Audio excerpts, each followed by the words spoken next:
Rev up your engines!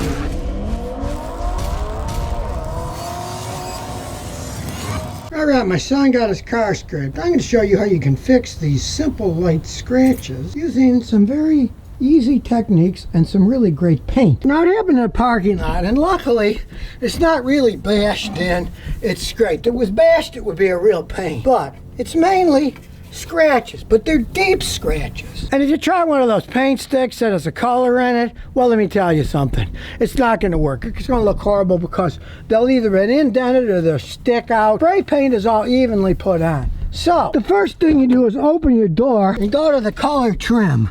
In this case, color trim is 8W7. Right here, color trim. 8W7. Then you have to get the right paint. In this case, this company, Automotive Touch-Up. Yeah, that's their actual name, Automotive Touch-Up. With this weird picture, kind of like Mercury flying. You want to make sure you get good stuff. The stuff's not cheap, but it matches quite well. And there it is, 8W7. It's the correct paint. Now, I know it works for one main reason. I've used it a bunch of times, and the paint matches perfectly. This was bashed in, I fixed it and painted it years ago, and it still looks good. But you can't just paint over it or it'll look like crap. You gotta sand it down. Now, maybe you're more artistic than me. You want to do it by hand. It's hard to do that way, but I've got this Bentoka Chinese polishing, sanding, buffing machine. It's got the random access on it so it doesn't make lines the same. It randomly buffs. And I'm going to sand down the rough spots. But I'm going to use the absolute finest pad that they have. As you can see, the kit comes with all kinds of pads. But I'm starting with the finest sandpaper. Maybe it won't work because it's too fine. You can always go down to a lower number, which means it's a heavier grit. You don't want to make a bunch of big holes, so I start with the finest one. You want to make this as smooth as possible. It's really rough now. Getting a lot smoother. This part's pretty smooth. This is still a little rough. Getting better. Still a little rough there. Now I don't want to mess up the good part, so I'll open the door for this. Now I can sand all around here.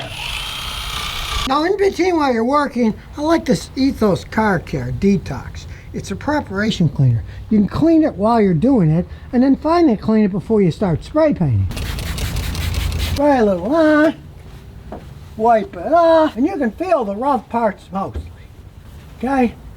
This is a lot smoother. Over here it's still pretty rough. So we're going to sand this down some more over here. Now this part here is a stupid plastic piece Toyota puts on. I've taken them off of my cars because they just get old and brittle. This got hit when it was scraped, so I'll cut some of the plastic off. Use my favorite tool, a single-edged razor blade. You just cut it off. It's just plastic. Now you can be as fanatical as you want to be. If you want it perfect, you just keep using that fine paper until it's perfectly smooth. Then you get the preparation cleaner. Somehow it turned itself off. Who knows? There we go. Spray it all around and wipe it off. That one's still a little rough there, so we'll do that some more. Got smoother now. You want to dry it all off and get a little masking tape. See, it's painter's tape. We'll put it around so we don't get overspray on stuff. You can do little sections at a time. Interesting, it's blue, so's the car. And you can do it in little sections at a time, so you can cover areas. Now normally you'd want to prime it, but this didn't go through to the bare metal, so we're just going to put a base coat on. You can hear that? You shake it for a couple minutes to mix the paint up. So if you're shaking it a while, and I like having a little cardboard. I stick it on the tire. So you don't mess the tire up either. And since that's falling off, we'll tape that up too. We'll try to paint out first. Okay, and we'll do even little strokes. You don't want to put too much on the first layer. Now you see it's not running, so we're going to let this dry a little. Then we'll spray some more on. Okay, now we'll spray a little more. And as you can see, it's starting to fill it in. And if you notice, I've changed the clear glasses so I can see it better while I'm doing it. So here we go again.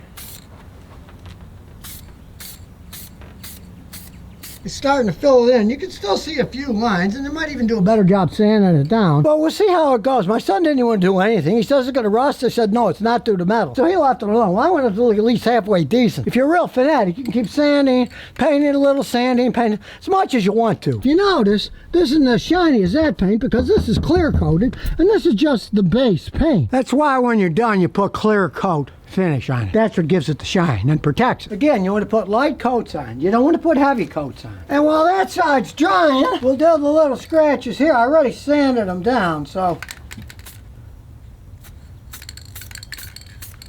just a little bit of paint at a time. Cover that piece up. And again, we let it dry. And while the door's drying, we'll do a little bit more here. Now we can go back to the door here and get the little scratchy parts. Now since this is dry, we'll take the tape off. And now that this side is dry, we'll do the clear coating where the scratches were down here.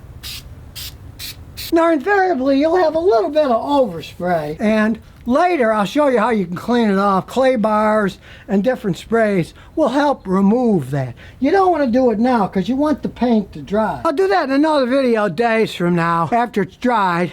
And I'll get rid of the overspray. But you gotta let it dry for a couple of days anyways, because you don't want to be messing with the paint while it's drying. So now you know, if you have the right polishing equipment, the right paint, and I really must accentuate, you must have the right paint. So many companies don't mix them right. I've never found these guys to send me paint that did not match the car, as long as the car was the original paint. My son bought that car. He knows it's the original paint, so I didn't have any worries. The other day, a guy brought me a Celica, and somebody that he knew tried to match his car, but the problem was he had the Celica painted. One of Mazda Candy Red, but it wasn't Mazda Candy Red, it was some other red. And then when a guy tried to paint gas tank door that had rusted and he replaced it with a silver one and painted it didn't match. It has to be the original color, which like I showed on the door, color trim, and that gives you the number. In this case, it was Toyota 8W7. You gotta have the right paint, and if you want it to shine, you gotta use clear coat, right? You don't clear coat, it's gonna be dull. Paint is dull. The clear coat is what makes it shine, just like fingernail polish, right? Clear coat fingernail polish makes them shine. And if you're an absolute fanatic, you could spend hours sanding it all down, then priming it, then putting a color on, then putting a clear coat, then using a detail spray and a clay bar to get rid of all the bumpy parts. Now I'm going to get rid of the bumpy parts in a couple of days. I'll film that too to show you how it's done.